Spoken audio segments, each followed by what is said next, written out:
ಒಂದು ಹಳ್ಳಿಯಲ್ಲಿ ಒಂದು ದೊಡ್ಡ ಆಲದ ಮರ ಇತ್ತು. ಆ ಮರದ ಕೆಳಗೆ ಹಳ್ಳಿಯ ಮಕ್ಕಳು ಆಟವಾಡುತ್ತಿದ್ರು. ಅವರಲ್ಲಿ ರಮೇಶ್ ಎಂಬ ಹುಡುಗನು ಪ್ರತಿದಿನ ಬಂದು ಆ ಮರದ ಮೇಲೆ ಹತ್ತಿ ಹಣ್ಣು ತಿನ್ನಿ ಆಟವಾಡುತ್ತಿದ್ದು. ಮರಕ್ಕೆ ಆ ಹುಡುಗನ ಮೇಲೆ ತುಂಬ ಪ್ರೀತಿ. ಒಂದು ದಿನ ಹುಡುಗನು ಮರದ ಬಳಿ ಬಂದು ಹೇಳಿದ, ನನಗೆ ಆಟಿಕೆಗಳು ಬೇಕು. ಮರ ತನ್ನ ಹಣ್ಣುಗಳನ್ನ ಕೊಟ್ಟಿತು. ಇವುಗಳನ್ನ ಮಾರಿಬಿಟ್ಟು ಆಟಿಕೆಗಳನ್ನ ಕೊಂಡುಕೋ. ಹುಡುಗ ಸಂತೋಷಪಟ್ಟ. ವರ್ಷಗಳಾದವು. ಹುಡುಗ ದೊಡ್ಡವನಾದ. ಅವನು ಮರದ ಬಳಿ ಬಂದು ಹೇಳಿದ, ನನಗೆ ಮನೆ ಕಟ್ಟಬೇಕು. ಮರ ನಿನ್ನ ಸಹಾಯ ಬೇಕು.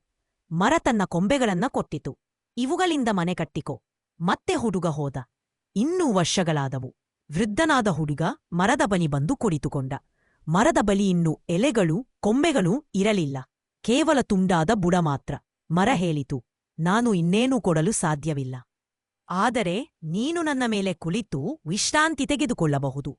ವೃದ್ಧ ಕಣ್ಣೀರಿಟ್ಟು ಮರದ ಬುಡದ ಮೇಲೆ ಕುಳಿತು ಸಂತೋಷಪಟ್ಟ.